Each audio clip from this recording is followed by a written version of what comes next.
아직 해결되지 않은 의문도 제가 좀 갖고 있는 부분이 있고 답답한 부분도 저 자신도 갖고 있지만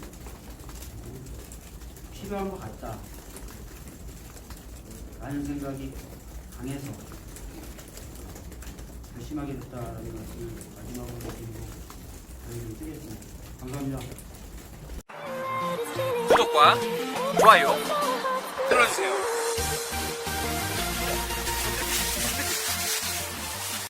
안 썼는데 굉장히 떨리고 있습니다.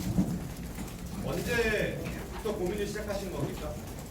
사실 이제 고민을 본격적으로 한 시간이 그렇게 길지 않은 건 사실입니다. 한 2주 전 정도부터 고민을 했습니다.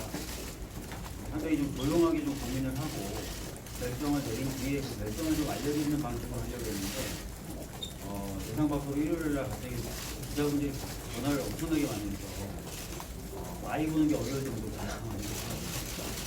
좀 더 고민의 속도를 좀 결정을 하겠습니다. 갑자기 결심하게 된 계기나 사건 같은 게 있어요? 사실은 이제 전당대회가 무난하게 안정적으로만 치러지면 저도 큰 문제는 없을 것이라고 생각했던 게 사실입니다. 그런데 최근 당을 둘러싸고 여러 가지 어려움이 발생했고 이런 상황에서 뭔가 좀 더 새로운 도전, 새로운 비전, 그리고 새로운 가치를 주장하는 사람이 좀 나와서 전당대회 자체에도 활력을 불어넣고 또 당의 미래에 대해서도 많은 고민과 토론들이 이루어졌으면 좋겠다 라는 생각을 하게 됐고 더 나아가서는 제가 최고위원으로 일하면서 2년 동안 발생했던 고민들을 좀 더 발전시키고 실현하는 것도 당연히 필요할 수 있겠구나라는 고민을 하게 돼서 출마를 최종적으로 결심하게 되었습니다. 출마 선언까지 고민이 굉장히 깊으셨던 걸로 보이는데 어떤 점이 가장 고민이셨나요? 사실 어제 밤 늦게까지도 계속 고민을 하는 상황이었고요.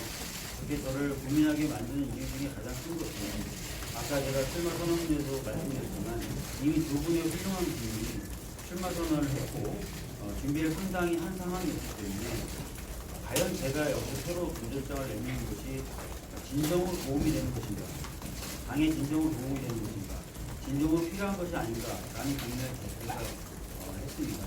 근데 아까 말씀드렸던 것처럼 어젯밤에 아까 그런 고민이 들어서 그런 판단이 서서 출마 선언을 하게 되었습니다.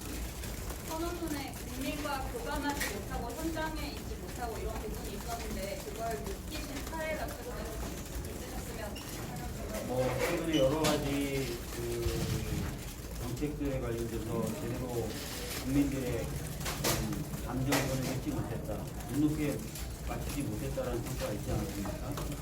그런 부분을 좀 종합적으로 표현한 겁니다. 구체적으로 하나하나 제가 예를 드는 것은 꼭 필요한지 모르겠습니다. 부동산 정책이나 아니면 박원순 시장 사태 등으로 이제 촉발됐던 당의 어떤 그런 피해자에 대한 제대로 된 입장을 내지 못하는 부분으로 이런 부분들이 고민의 지점에 있다라고 읽으면 될까요? 제가 오늘 읽었던 부분 중에 새로운 가치가 강조될 필요가 있다는 부분이 있었습니다. 그중에 이제 젠더에 관련된 부분이 있었습니다. 물론 제가 젠더 감수성이 뛰어나다고 말씀드리는 건 아닙니다. 몇 가지 포함해서 우선 좀 더 젠더 감수성에 민감하고 환경적 이슈라든지 또 그동안 계속 말은 되었지만 실천하지 못했던 사회적 안전의 문제라든지 이런 부분에 좀 민감하게 반응을 하고 이런 가치들도 새로운 시대에 주기적인 가치로 좀 자리 잡을 수 있도록 해야 된다는 판단이 컸습니다.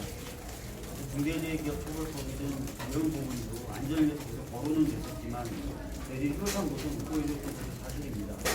그런 것들을 좀 적극적으로 챙길 필요가 있다라는 고민을 했습니다.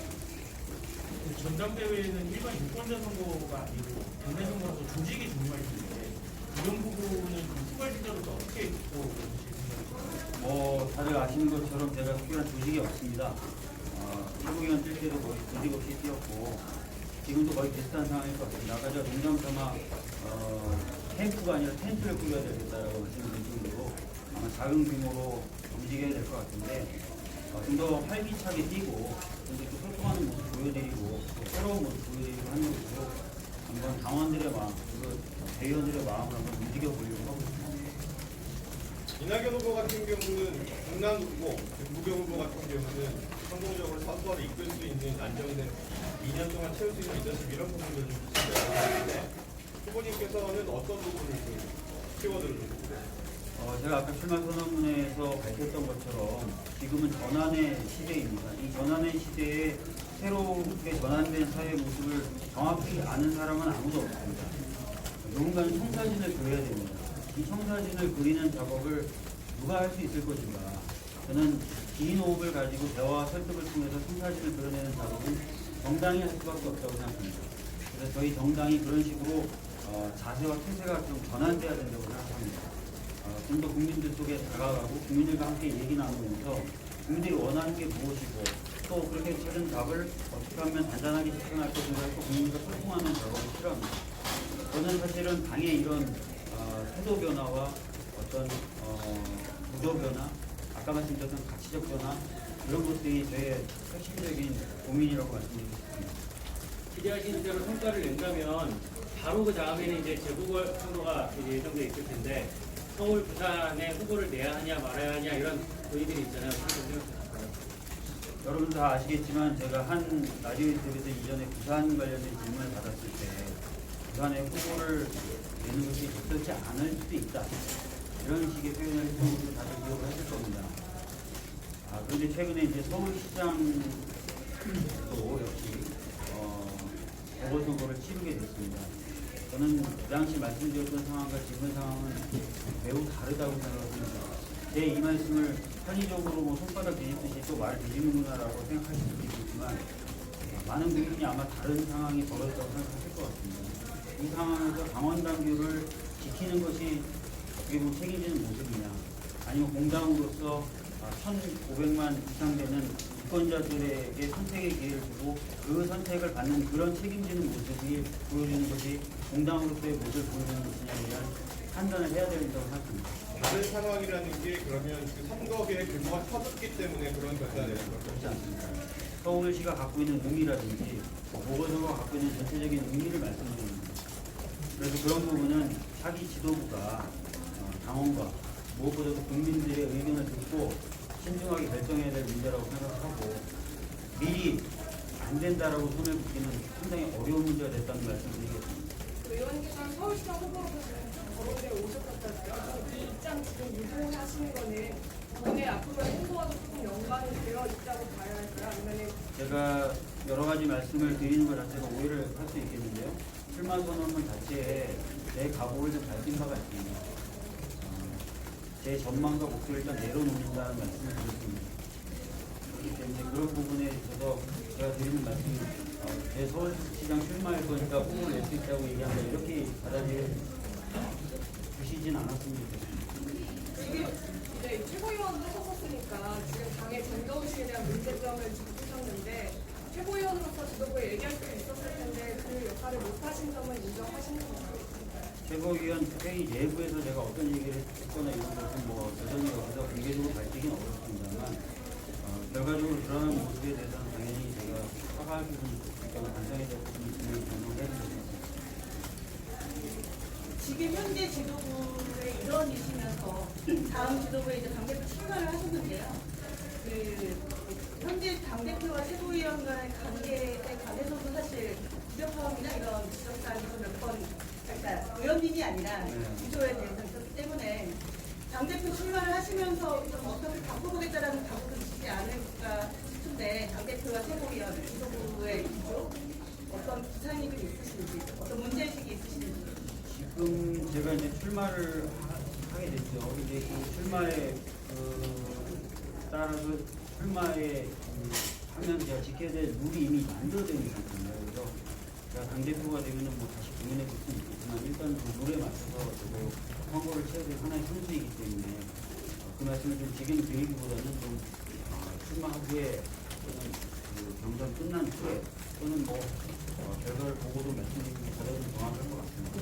근데 지금까지 우리 당은 아시다시피 그 당대표 중심으로 한 지도체제에서 주도하는 식으로 당이 변화되어 왔습니다. 그 부분은 단점도 있지만 저는 장점도 많다고 생각합니다. 그래서 현행 구조 자체가 현재까지 제가 생각하기에 큰 문제는 없지 않나라는 생각합니다. 물론 수석 최고위원이시긴 했지만 현실 정치 참여한 지는 사실 4년 정도 시간이어서 사실 당 일각에서는 조금 다소 급한 행보가 아니냐 이런 우려도 나오는데 이에 대해서는 좀 어떻게 생각하시는지. 실제로 제 나이가 이제 3년 후면 50이 되는데요. 아까 성황문에서도 말씀드렸지만 그럼에도 불구하고 당내에서는 굉장히 어린 편입니다.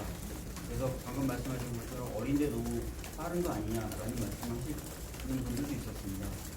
그러나 4년이라는 정치 경력을 통해서 배운 것도 좀 있었고요. 그 다음에 제가 갖고 있는 사회적 나이라든지 경험도 작지 않다고 생각합니다. 그래서 고민의 깊이가 판단의 기준이 돼야지 단순히 그 시간의 기회가 고민의 기준, 선택의 기준이 될 수는 없다고 생각합니다. 물론 그런 부분도 여기서 당원이 판단해 주실 문제이거든요.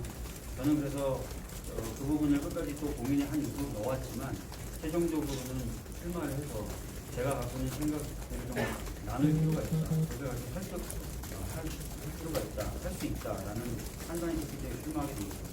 박전 최고위원이신 김혜영 의원이랑 사실 지금까지 행보면에서 완전히 대조된 모습을 보이셨잖아요.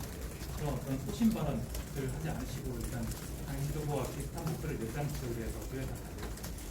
아까도 말씀드렸지만 지도부 내부의 그 미공개 회의나 이런 부분에 있어서 했던 말씀들이나 이런 것들까지는 제가 다 공개할 수는 없습니다. 그러나 만약에 이 자리에서 조금 말씀을 드리자면 비공개 회의에서 제가 항상 그러면 다 예스만 했을까라는 것도 아닐 거라고 저는 생각을 할 거라고 생각합니다. 다만 지도부로서 결정된 부분, 토의 끝에 결정된 부분에 대해서는 저 나름대로는 최선을 다해서 지키려고 했었다 정도로 이해해 주시면 감사하겠습니다. 다른 후보들은 정권 비청출 언급이 다 있으셨어요. 김부겸 의원께서는 본인이 안 나가신다고 한 다음에 어쨌든 정권 비청출을 위해서 또 열심히 갈 거라고 앞으로 이어져 있다고 하셨고 이면은 늘 말할 필요도 없고요. 근데 그 부분에 대해서 정권 비청출에 대한 부담 같은 게 없는데 어떻게 생각하시나요? 그래도 문재인 정부 정부가 조건 재창출에 매진하겠다는 선언을 써놨고요. 당연한 겁니다. 그건 어떻게 보면.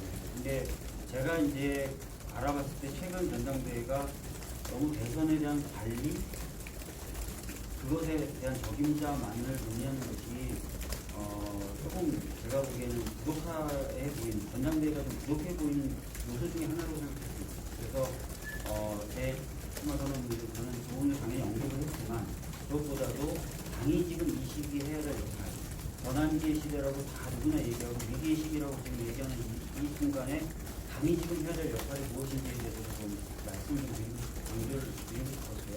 그런 측면을 강조했다라고 생각했습니다. 과거의 행보나 인연적인 측면에 있어서 이재정 의원과 이제 가까우신 걸로 알고 있는데, 그러니까 러닝메이트적인 어떤 그런 성격의 움직임이나 이런 거를 좀 가지고 계획이시죠? 이재정 의원은 워낙 친하다 보니까 여러 얘기합니다. 여러 얘기하고 그러지만 러닝메이트처럼 움직이거나 러닝메이트처럼 운동을 할 계획이 전혀 없습니다. 러닝메이트를 저하고는 이재정 의원처럼 얘기할까요? 지향하시는 당정청 단계 구도 이런 것들이 제가 이제 최고위원 출마했을 때도 그 부분에 대해서 여러 차례 이제 발언을 한 바가 있는데요. 그러니까 당과 이제 또 정부의 관계는 굉장히 긴밀해야 됩니다. 정책을 만들 때, 특히 사회 변화를 크게 일으키는 정책을 만들 때는 그 정책이 굉장히 세밀해야 되고 또 여러 가지 의견이 반영된 구체성을 띠고 있어야 돼요. 그걸 하기 위해서 여론을 수렴해 주거나 세밀함을 더하는 역할은 당이 할 수 있습니다.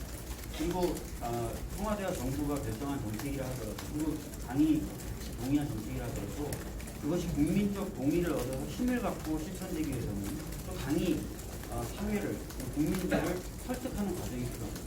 이런 역할이 아주 유기적으로 이루어져야 된다. 이런 역할이 유기적으로 이루어지는 아주 매끄러운 관계를 문재인 정부 마지막까지 지속되게 만드는 것이 이번 당대표의 사명 중에 저는 하나라고 생각합니다. 출마 선언문에서 권력기관뿐만 아니고 언론개혁에 대한 말씀도 하셨는데요. 그러면 뭐 이미 나왔던 징벌적 배상제라든가 어떤 방안들을 좀 공유하고 계십니까? 언론을 제가 그래서 아주 조심스럽게 썼습니다. 언론을 개혁하겠다는 게 아니라 언론 관련 제도 개선이라고 저는 말씀드렸어요. 제가 기자분들하고 많이 말씀을 나누잖아요. 점심도 먹고 뭐 저녁은 잘 안 하는잖아. 점심도 먹고 이러면서 얘기를 나누면 어려움을 호소하시는 경우도 굉장히 많습니다. 언론에 대한 지원 지능도 필요한 거죠. 최근에 뭐 포털 중심으로 뉴스가 소개된다든지 다른 어떤 그 플랫폼을 통한 어떤 뉴스 소개 이런 것들이 많아지면서 사실 언론사가 자기 중심을 갖기가 어려운 경우들도 많습니다. 그런 부분에 대해서도 되레 신경 쓰지 않으면서 무조건 언론이 잘못했다고만 얘기하기 또 어려운 부분이 있습니다.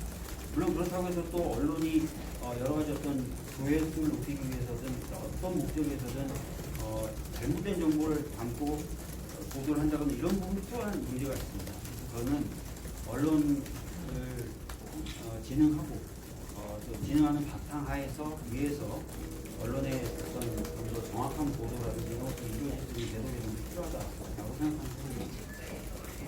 편입니다. 예전에는 호남을 받으러 가지고 김부겸 의원은 영남을 받으러 가고 있는데 지금 그 말씀하신데 그 후보와 차별 점은 뭐가 있을까요? 저는 이제 무한박씨라서 이제 뿌리가 무한에 있고요. 원정은 경기도고 외삼촌 중에 한 분은 부산에서 모자 장사하시고요. 삼촌 중에 한 분은 대전에서 사시고 저는 서울에서 살고 있습니다. 지금 지역 구도를 얘기하는 것은 저는 맞지 않다고 생각하고 지역적 기반을 자신의 기반이라고 얘기하는 것은 지금까지 발전되어 왔고 변화되어 왔던 한국 정치를 과거로 돌리는 것이라고 생각합니다. 가치로 승부하고 정책으로 이루어야 된다고 생각합니다. 그 점에서 저는 이번 전당대회에서도 그런 관점과 그런 프레임으로 소비되는 것은 맞지 않고 제가 조금 나서서 그런 것들을 막아보려고 하고 최근에 20대 사이에서는 지지율이 좀 많이 떨어졌는데요. 지금 어쨌건 지금 어리신 후보인 만큼 관련해서는 좀 어떤 지지를 가져가야 되는데요? 사실 제가 47살에서 가장 어리다고 쳤다고 했으면 몰랐는데요.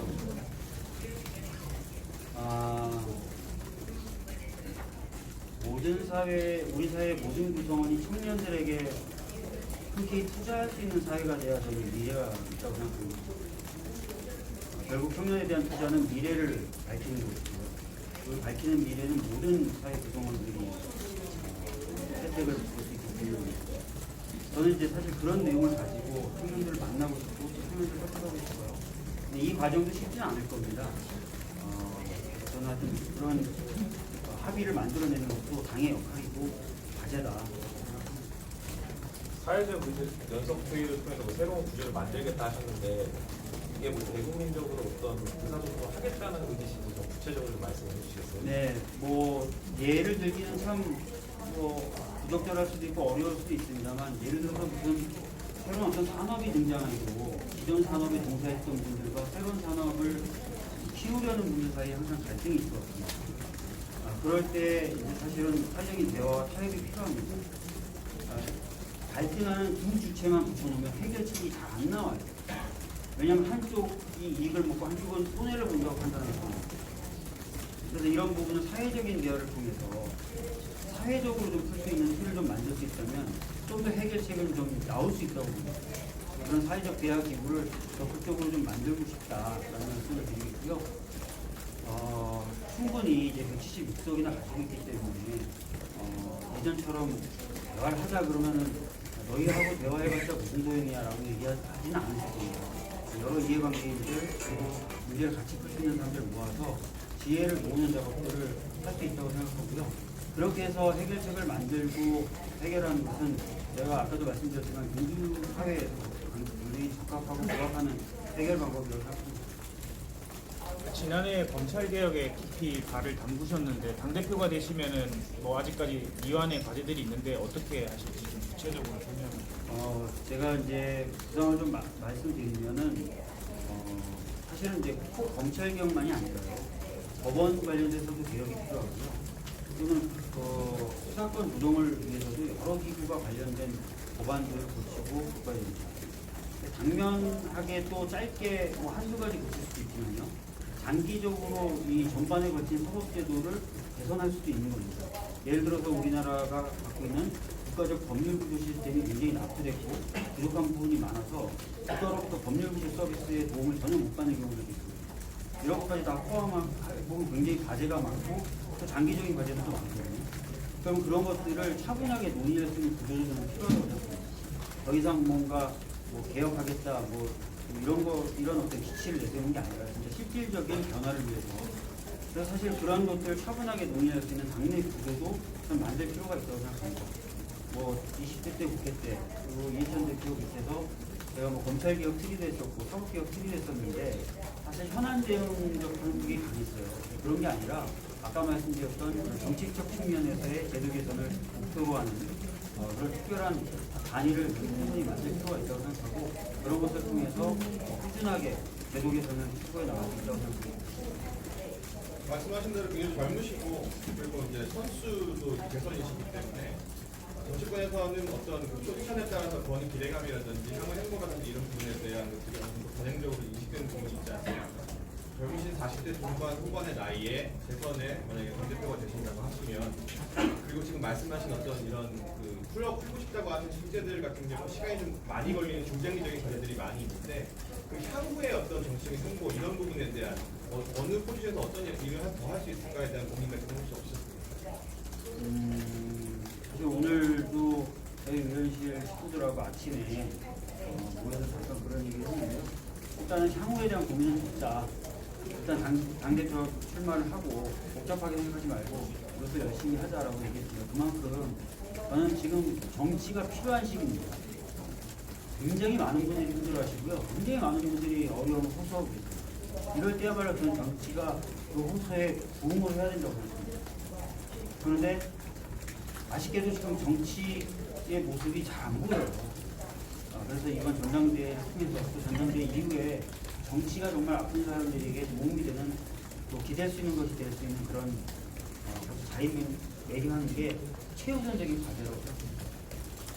출마 선언이 좀 급박해서 그런데 혹시 누가 권유하거나 당 지도부 중에 나가라고 하시거나 많진 않아요? 당 지도부 중에 권유한 사람은 정말 없고요.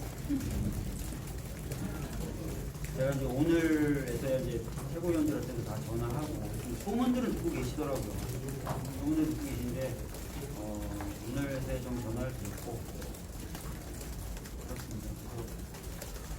상의하거나 뭐 건의를 받거나 당 지도부부터 그런 것은 전혀 없었습니다. 이제 후보가 되신 이낙연 총리 같은 경우에는 이제 7개월 당대표 비판이 계속 있어 왔는데요.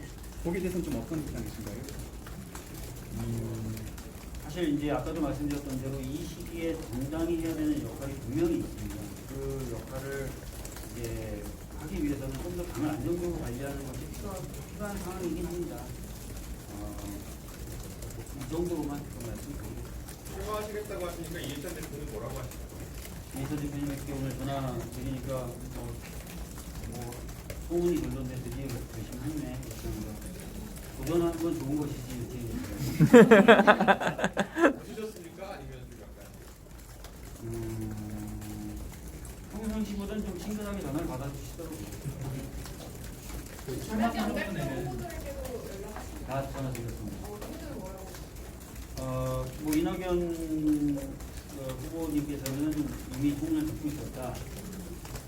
어려운 결단인데 결단을 하게 됐고 잘해보자고 얘기했었고 김부겸 후보님 같은 경우도 잘해봅시다 이렇게 얘기했습니다. 출마 선언에 경제 관련된 내용이 사실 많이 있지는 않은데요. 경제 관련해서 정치를 어떻게 펼쳐나갈 것인가 그런 생각은 경제 관련돼서는 크게 지금 정부가 얘기하고 있는 부분하고 제가 많이 다를 것 같지 않아서 사실은 크게 언급하지 않습니다.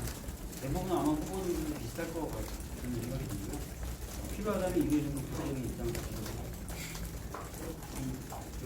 마무리하라고 하니까 서울시장 출마는 안 하시는 걸로.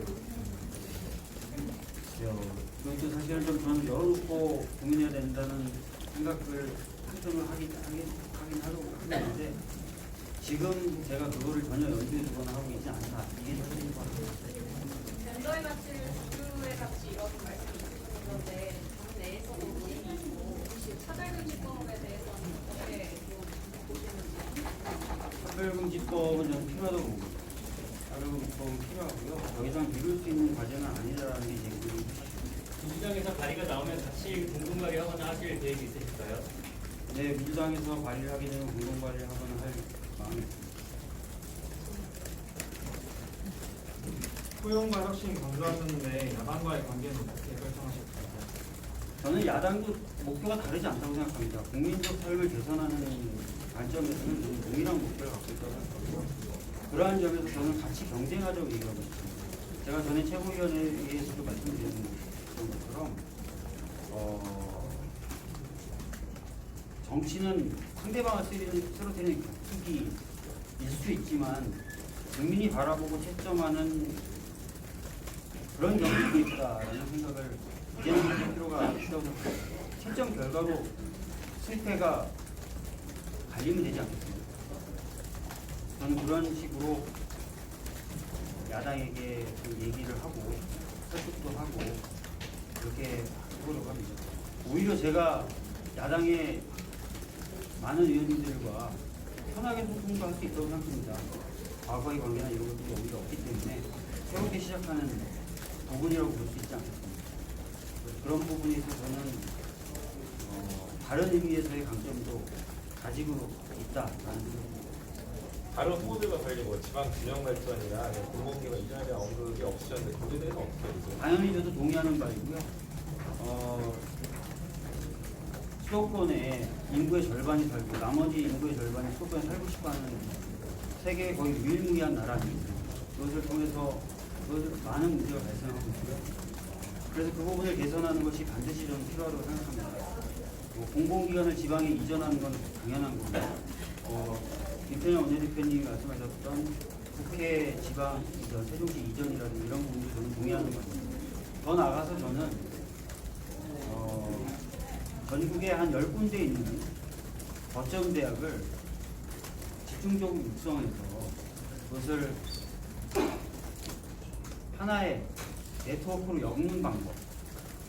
그래서 그 10개의 거점 대학에 어디를 다니더라도 같은 졸업장을 받을 수 있는 그리고 같은 수준의 교육을 받을 수 있는 그런 시스템도 필요하다고 생각합니다. 거기에 이제 이전된 공공기관에 대한 여러 가지 배려까지 더해진다면 지방에도 인프라가 구성이 되면서 인구가 실효적으로 분산될 수도 있다고 생각합니다. 출마를 고려하게 된 시점하고 등록 결정하게 된 시점. 아까 말씀드렸는데 출마를 고민하게 된 건 한 2주 전 정도부터 같아요. 결정은 어젯밤 늦게 지금 보시면 아시겠지만 제가 전혀 못 씻었어요. 출마를 밤에 결정하는데 이제 출마 선언문을 써야 되잖아요. 그래서 밤을 샜고 굉장히 지금 짧지만 긴 제 흡연량 거의 3배로 늘리는 그런 시간이었습니다. 이 정도 하고